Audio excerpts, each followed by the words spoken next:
तैयारी स्टार्ट। उच्च शिक्षा व रोजगार में युवाओं की भागीदारी को लेकर जारी ताजा रिपोर्ट सचमुच चिंताजनक है। यह चिंता इसलिए भी है क्योंकि जिस उच्च शिक्षा को युवाओं के सपने को दिशा देने वाली माना जाता है, उसी को तिलांजलि देते हुए युवा आजीविका की कोई न कोई राह पकड़ रहे हैं। उच्च शिक्षा में लड़कियों के नामांकन में फर्क नहीं आया है, लेकिन आम तौर पर परिवार की जिम्मेदारियां उठाने में आगे समझे जाने वाले लड़के उच्च शिक्षा में दाखिले के बजाय नौकरी या स्वरोजगार को प्राथमिकता दे रहे हैं।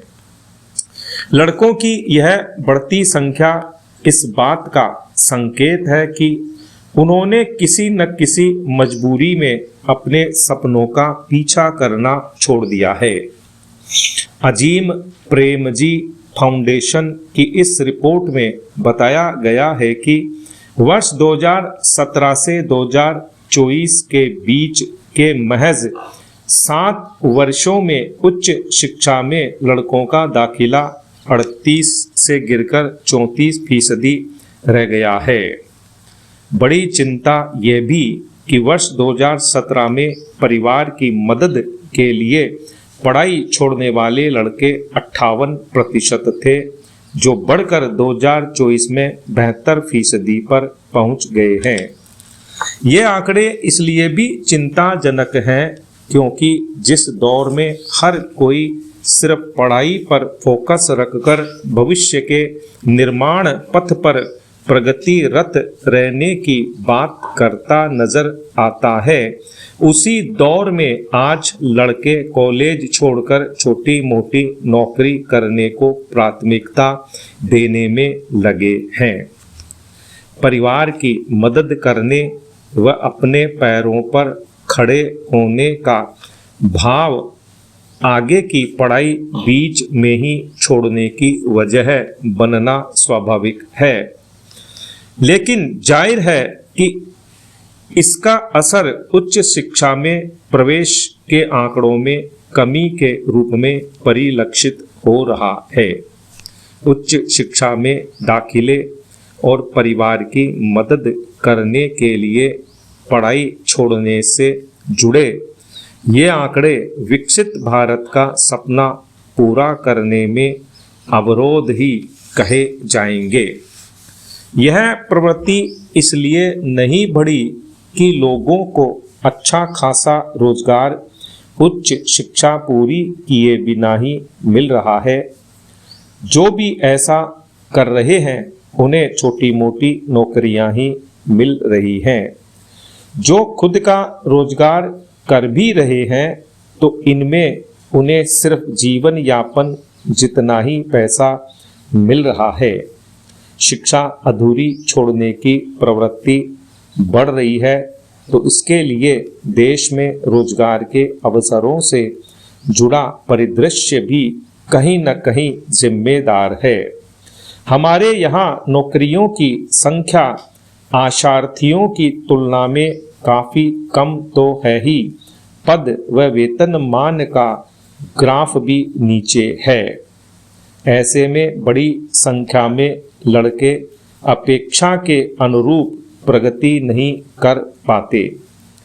ऐसी स्थिति उनमें उच्च शिक्षा पूर्ण करने के लिए उत्साह का संचार नहीं कर पाती। युवाओं के सपने पूरे हों और वे अपने लक्ष्य से विमुख नहीं हों, इसके लिए नीति नियंताओं को व्यापक स्तर पर मशक्कत करनी होगी। विकसित भारत के लक्ष्य पथ के लिए निर्धारित शिक्षा व रोजगार के ढांचे की गहन समीक्षा करनी होगी। कमियों और विसंगतियों को दूर कर ऐसी व्यवस्था करनी होगी जो युवाओं में व्यवस्था और उनके खुद के भविष्य के प्रति भरोसा जगा सके। हर साल जब स्कूलों के द्वार नए शैक्षणिक सत्र के लिए खुलते हैं तो भारत सामूहिक संकल्प के सबसे गहन उदाहरणों में से एक का साक्षी बनता है। पहाड़ों और तटों से लेकर शहरों और दूर दराज के गांवों तक लाखों बच्चे कभी कभी अपने जीवन में आने वाली चुनौतियों के बावजूद नए जोश, नई आकांक्षाओं और अपार संभावनाओं के साथ कक्षाओं में कदम रखते हैं। यह एक शांत पर शक्तिशाली राष्ट्रीय क्षण है। इस वर्ष भी लगभग 2 करोड़ बच्चों ने पहली कक्षा में प्रवेश लिया है, जो आशा व एक साझा राष्ट्रीय जिम्मेदारी दोनों को समेटे हुए है। भारत का स्कूली ढांचा बेहद विशाल है। इसमें 14.7 लाख से अधिक स्कूल, लगभग 25 करोड़ नामांकित छात्र और 1 करोड़ से ज़्यादा शिक्षक शामिल हैं। ये संख्याएं केवल प्रशासनिक स्तर को मापने का जरिया भर नहीं है, बल्कि ये शिक्षा के माध्यम से हमारे देश के भविष्य को गढ़ने की एक मजबूत प्रतिबद्धता की घोषणा करती हैं। राष्ट्रीय शिक्षा नीति NEP 2020 ने रटने की आदत से आगे बढ़कर जिज्ञासा, समझ और समग्र विकास, होलिस्टिक डेवलपमेंट को सीखने के केंद्र में रखा है। हर नया शैक्षणिक सत्र उस सपने को साकार करने की दिशा में एक सार्थक कदम है।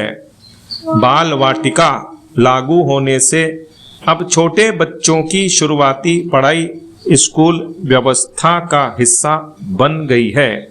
इससे बच्चे पहली कक्षा में बेहतर तैयारी और मजबूत बुनियादी कौशल के साथ प्रवेश करते हैं।